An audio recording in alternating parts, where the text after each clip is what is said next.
বাহির হইছেন, বাহির হওয়ার সঙ্গে সঙ্গে ডাক দিলে, ইয়া রাসূলুল্লাহ, আপনি করে তশরিফা আমার বাড়িতে আসি আপনি সালাম দিছেন শুনছি, কিন্তু সালামের জবাবটা আমি জবাবটা আমি দিছি না।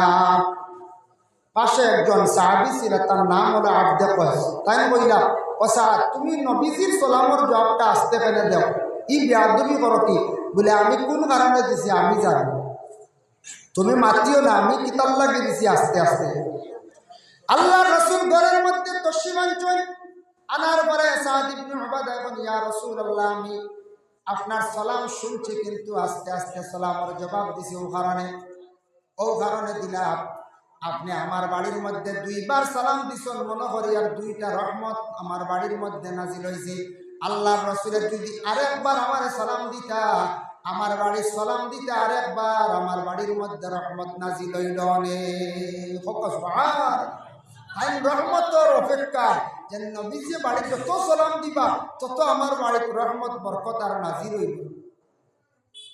তখন নবীজির সামনে কিসমিস বাহির করিয়া দিছেন সাদ ইবনে উবাদা। আল্লাহ রাসূল কিসমিস খাইয়া কিছু বাকি রয়েছে, কিসমিস গুলা গরুর সারায় বাটিয়া গাইলা বরকতা নিশানে। এর লাগি কোনো বুজুর্গ হলে, কোনো সুফিয়ান আজাম হলে যদি কোনো জিনিস খাইয়া, ফলমূল খাইয়া, কোনো শুকনা জিনিস খাইয়া রয়েছে, তার হাত লাগায়, এইভাবে যদি তাকে আপনি বরকতান হিসাবে খাইতে পারো। কারণ মুমিনের মুখর খাওয়া খাওয়া যায় যাচ্ছে, সুয়ারুল মুমিনি শিফাউন, মুমিনের মুখর খাওয়া আপনার আমার লাগি খাওয়া যায়। এতে মদ পানকারী, ড্রাগস সেবনকারী, গাঁজা খানেওয়ালা, এইভাবে অবৈধ জিনিসগুলা খানেওয়ালা যারা আছেন, ওদের মুখের কোনো খাদ্য খাওয়া আমাদের জন্য শিফা নাই। মুমিনের মুখর খাওয়া পানি, শরবত, ছাত্র যখন জানি উস্তাদে খাইয়া রাখলে কোনো সময় ছাত্র কি করে, ও পানিও ফুটানি খায়, তারা ফোড়া হয়ে পারে। মুমিনের মুখর খাওয়া বেমারের শিফা। তে সাদ ইবনে উবাদা রাসূলুল্লাহর সামনে কিসমিস বার করিয়া দিছে, কিসমিস বাইর করিয়া দিছে। কিসমিস বাইর করিয়া দিছেন, এটা একটা মেহমানদারি। আমরা দেশ, বিশেষ করে আপনারা ত্রিপুরা রাজ্যওয়ালা, আমরা আসামের মতো কোনো মেহমান বাড়িতে গেলে কি দেয়, ফয়লাও দেই নানি, সাবই বা সেমাই, সাবইটা বন্ধুই চলা যায়, সেমাই দিলা, কিংবা তো কমপ্লেক্স দিলা, কিংবা তো ম্যাগি, চাউমিন, পোস্ত, এইভাবে দেয়। একটা মোটামুটি একটা দেওয়া নানি, বাদে চা দেন, বাদে ভান দেন। এটা দিয়ে আমরা দেশের মেহমানদারি ওপেনিং। দিল্লি, রাজস্থান আপনি যান গেলে পয়লা ফলমূল দিন, বেশিরভাগ দেশে তারা ফল দিয়া। সৌদি আরব যান গেলে গোশ দিয়া বিরিয়ানি দিব, ফলও দিব, ফল এবং গোশ বিরিয়ানি খুব বেশি দিব। এক এক জায়গা, একটা বাংলাদেশ যায় আপনি গেলে দেবা খুব বেশি ম্যাগি, চাউমিন ওগুলা দিয়া নাস্তা করায়। কিছু জায়গা আছে গেলে দেখবা বিরিয়ানি চাউল আর ফরাস দিয়ে নাস্তা করায়। ইলে এক এক জায়গা আছে, এক এক ডিস্ট্রিক্ট আছে, তো এক এক জায়গার এক একটা সিস্টেম, বুঝাইছেন মা। তো আমরা দেশ হইল গিয়া মেহমানদারিটা স্টার্টিং আরম্ভ হয় চা বা সেমাই কমপ্লেক্স কথা দিয়ে। নবীজিরে কিসমিস দিয়ে একটা করলাম, মেহমানদারি করলাম, নবীজে খাইছে রয়েছে। তো মেহমানদারি করাইতে হইল নবীর একটা সুন্নত। মেহমানদারি করলে ফায়দা আছে। মেহমানদারি কই থেকে খালি গোশত আর মাছ খাওয়ানি না। বুখারী শরীফের হাদিস, একজন ব্যক্তি আসি আল্লাহ রাসূলকে প্রশ্ন করেন, ইয়া রাসূলুল্লাহ, আইয়ুল ইসলাম খায়রুল, ইসলামের মধ্যে সবচেয়ে ভালো কোন জিনিস? নবীজি ফরমায়, কালা তুতিমুত তাআম, ইসলামের মধ্যে সবচেয়ে ভালো হইল যে মানুষের খাওয়ানি। যথাসাধ্য আপনার চা হোক, শরবত হোক, পানিও বালা হোক, যে কোনো একগুলা জিনিস আপনি যদি খাওয়াইতে পারেন, ওটার নাম মেহমানদারি। ইয়া রাসূলুল্লাহ, মেহমানদারির ফায়দা কি? নবীজি ফরমায়, যারা বন্ধ হলে সুন্নত হিসাবে মেহমানদারি করব, এরা রিজকের মধ্যে আল্লাহ বরকত দিবা। হোক সুবহানাল্লাহ। মেহমানদারি করলে বাড়ে, কমে না। মেহমানদারি করলে খাওয়াইলে রিজেকও আল্লাহ বরকত দে। এর লাগে কম হোক বেশ হোক মেহমানদারি করতা। এখন দেখো, মেহমানদারি করতে হইলে কিছু আপনার আমার দেশের মধ্যে এখন যুগ পরিবর্তন হয়ে গেছে, হয়েছে না না পঞ্চায়েত। আগে যে মাইকো আমরা কথা হয়েছে, এখন তো মাইকো উন্নত হয়েছে না, কত ডিজিটাল হয়েছে। এখন দেখুন মোবাইল সামনে, ক্যামেরা সামনে, আগেটা আসলো না। প্রায় ওয়াজ মাহফিল স্ক্যানার সামনে কত উন্নত হয়েছে, এখন টেকা দেখা যায় না, খালি হাওয়ার উপরে দিলাইছি দেবো তোমার। আমরা ওয়াজও প্রায় সময় হুজুর আপনার তোর হাত দিয়ে দিলাইছি স্ক্যানার। কত উন্নত হয়েছে না দেশ, ডিজিটাল হয়েছে দেশ হয়েছে। এখন আমরা মেহমানদারি করতে গিয়া কিছু কিছু জায়গায় এটা আমরা দুর্বলতার কারণে মেহমানদারি কোনো জিনিসপত্রর অভাবের কারণে কোনো সময় লজ্জা মিলি, জিনিসপত্রর অভাব, বাসনপত্রের অভাবের কারণে। এখন তা আগর বাসনপত্র যদি এখন চালাই, মনে করক্কা সাপোজ আগে স্টিলের তালো ভাত খাইছি, স্টিলের গ্লাসও পানি খাইছি আমরা বেজার, এখন কুটুমাইয়ের দেওয়া যায়নি পঞ্চায়েত। এখন যদি কুটমাইয়া যদি স্টিলের গ্লাস আবদ্ধ এখন বিয়া বুয়াইতেও না যাইবাকে মানছ ভাই পঞ্চায়েত বিয়া বুয়াইতেও না। একদিন আমার এক ভদ্রলোকে কইরা হুজুর ছেলে বিবাহ করাইছি, শিক্ষিত একটা মেয়ে ঘরের মধ্যে আনছি, মেয়েটা আনার পরে আমার খরচাইয়া রাখলো না। আমি কইলাম কিলাম, বলে যেমনে মেয়েটা আনলাম, আনার পরে আমার ছেলের বউটা কয়লা আমার বাড়ি পর্যন্ত ওটা দেওয়াইল। দ্বিতীয় নম্বরে আসছে গিয়ে সেই মেয়েটা ঘরের সব দরজা জানালা পর্দা লাগানি লইল। এখন খালি মেয়েটা মোবাইলের টিপা মারিয়া কিসা খালি বাজার থাকি আনাইলা ফ্লিপকার্টে কিতা আনা, কিতা আনাইছে। আমি জিজ্ঞাসা করলাম, বলে খালি বাসনপত্র আনা, খালি কাপ প্লেট ট্রে ওটা আনা। আমি বললাম এটা বালা, আপনার ছেলে উপযুক্ত জায়গা একটা মেয়ে বিবাহ করাইয়া আনছন, মেয়েটা সচ্ছল পরিবারের মেয়ে, জাননেওয়ালা মেয়ে, শিক্ষিত মেয়ে গতিকে আপনার বাড়িতে আসিয়া দেখছে পুরাতন জিনিসগুলা আপনারা ব্যবহার করটা, তাই আপনারা সব পুরাতন জিনিসগুলা পরিবর্তন করাইলাম। এটা পরিবর্তন হইতো না আমরা যদি আগে যে খাবো আমরা চা খাইছি, এখন তো সার বাইরে খাইতাম, কুটুম এলে দিতে পারবে জি না, পারতা না। মেহমানদারির জন্য কত আলাদা আমরা ব্যবস্থাকৃত জিনিস আছে, এটা সব জিনিস এখন দিনে দিনে পরিবর্তন আমরা করতে লাগে যুগে করার কারণ। এখন যদি পুরাতনগুলো যদি ব্যবহার করি, এখন ইলা আছে ব্যবহারিক গেলে আপনার কুমড়া মিষ্টি কোনো মিলেনি পঞ্চায়েত, কুমড়া দিয়ে একটা মিষ্টি বানাই না বিরোধ, এটা দিলে বিয়া যাইব গিয়া মানছে খালি দিল্লা করে কইবা দই মিষ্টি হইতো, কিন্তু কুমড়া মিষ্টি কত বালা দেয়, কত বালা ডাইজেস্ট, কত উপকার। দই মিষ্টি বরং ক্ষতিকারক, কিন্তু মানছে মানেন না। আল্লাহর বান্দারা আরেকটা জিনিস খেয়াল করবা, দেখবা মেহমানদারির মধ্যে ফল দিয়ে যে মেহমানদারি যেটা আমাদের দেশে হয়, কিছু কিছু জায়গা উল্টা করন, ফল আগে খাবার দিলাই, ফল আগে খাইলে কিন্তু ক্ষতি করে, গ্যাসটা বাড়ি যায়। ফল খাইলে এমন উপকার হয় না, ডাক্তাররা খাওয়ার পরে ফল খাইতা, প্রায় মানুষের জানা সত্ত্বেও এরপরেও দেখবাই কুটুম বাড়ি যাওয়ার পরে বিভিন্ন জায়গায় যাওয়ার পরে ফলগুলা গিয়া মেহমানের সামনে হাজির করে দেয়। ফলটা খাওয়ার পরে দিতা, আর খাওয়া যদি থাকে না শুধু ফল তাকে দেখবা, নতুবা ফলটা খাওয়ার পরে দেওয়া খাওয়া বালা, কারণ এর কাছে গিয়া ফলটা খাওয়ার পরে হইল গিয়া উপকার।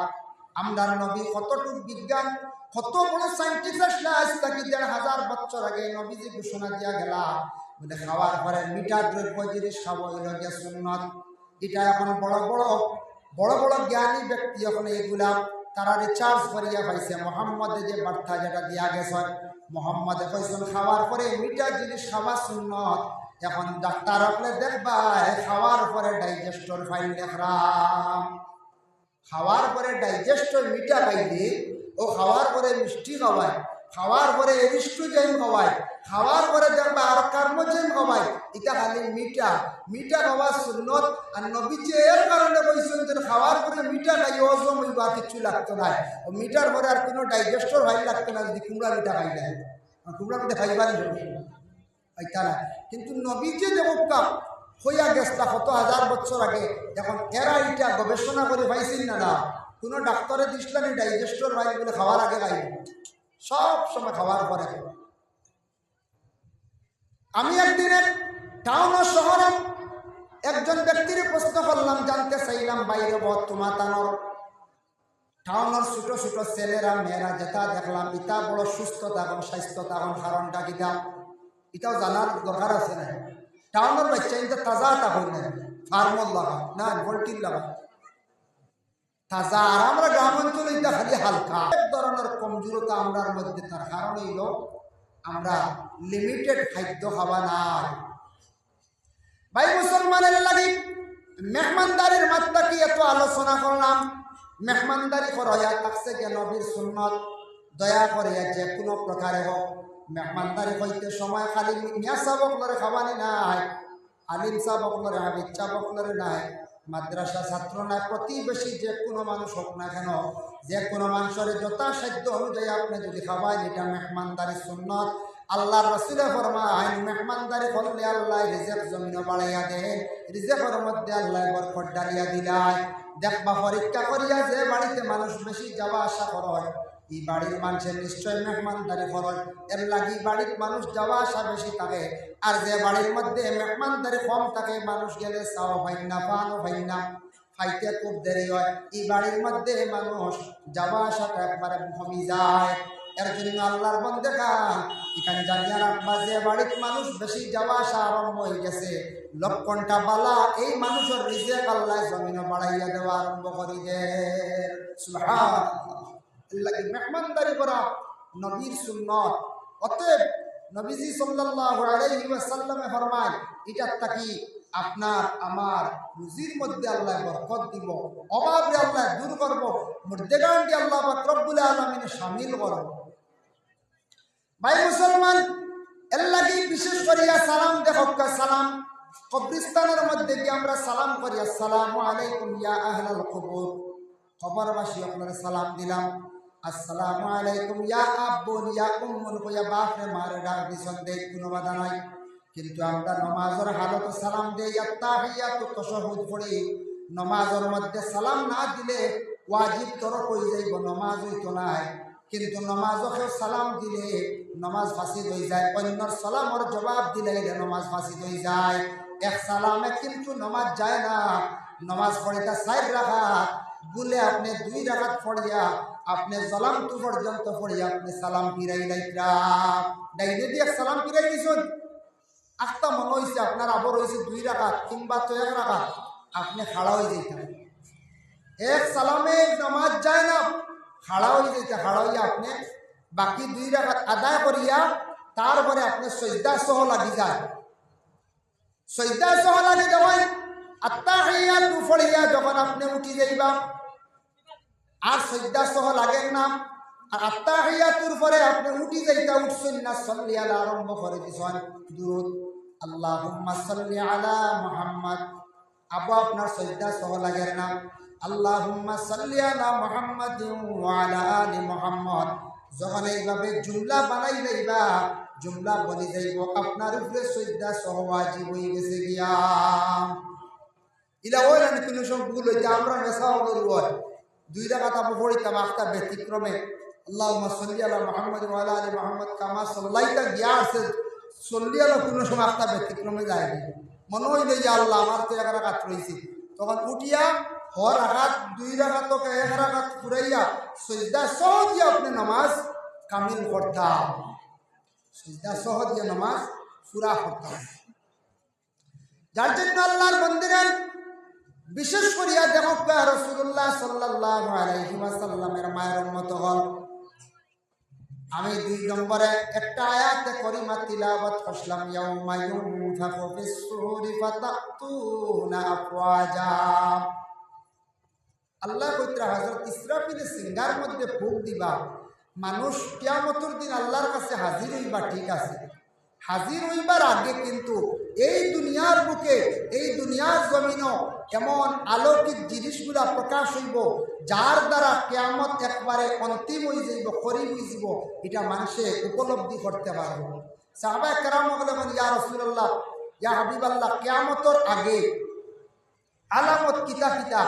নবীজি প্রায় 40টা আলামত হয়েছেন, এর মধ্যে বড় বড় 10টা, বড় 10টার মধ্যে একটাও জাহির হয়েছে না, ছোট ছোট কয়েকটা জাহির হয়ে গেছে।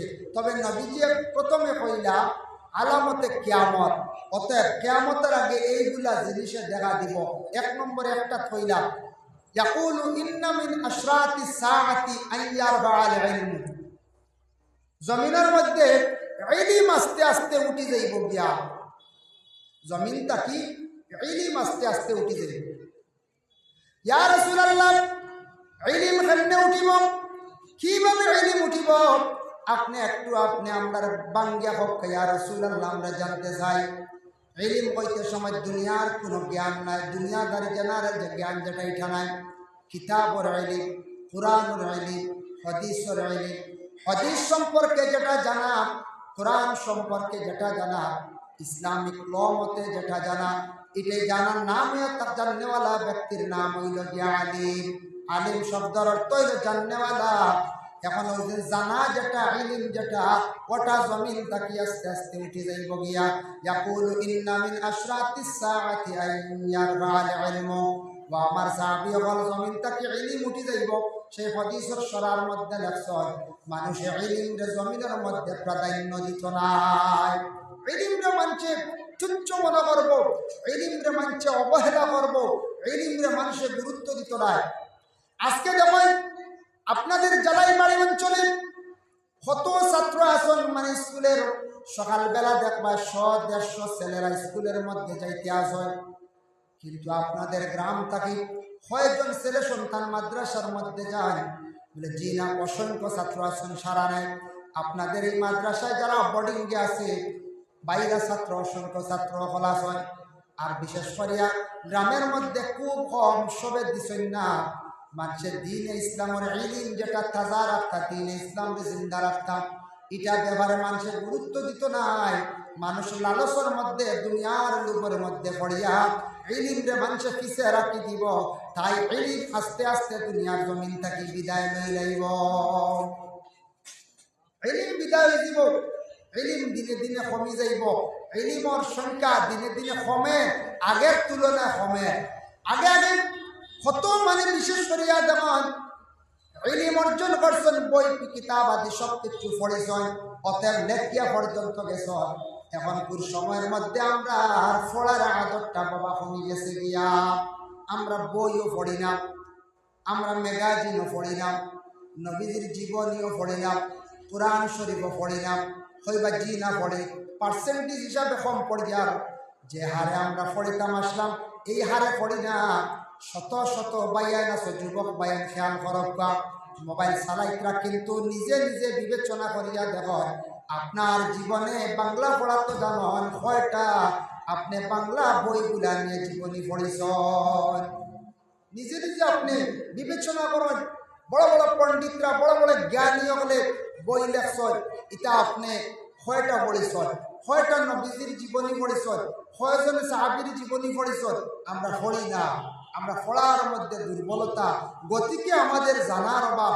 এটা যদি ইতিহাসগুলা জানি, সাহাবীদের যদি জীবনীগুলা জানি, আমরা জীবন বহুত পরিবর্তনে আইগেল। অনেক নবীজির সঙ্গে সাহাবীদের কি ব্যবহার ছিল, কি রকম তাদের জীবন কাটাইছেন, আয়েশা সিদ্দিকায় রাসূলুল্লাহর সঙ্গে জীবনটা কিভাবে কাটাইছেন, নবীজি আয়েশার প্রতি কিভাবে সুলুক রাখছেন, এগুলা অবশ্যই আমাদের জানা থাকলো অনেক, আমরা জানি না।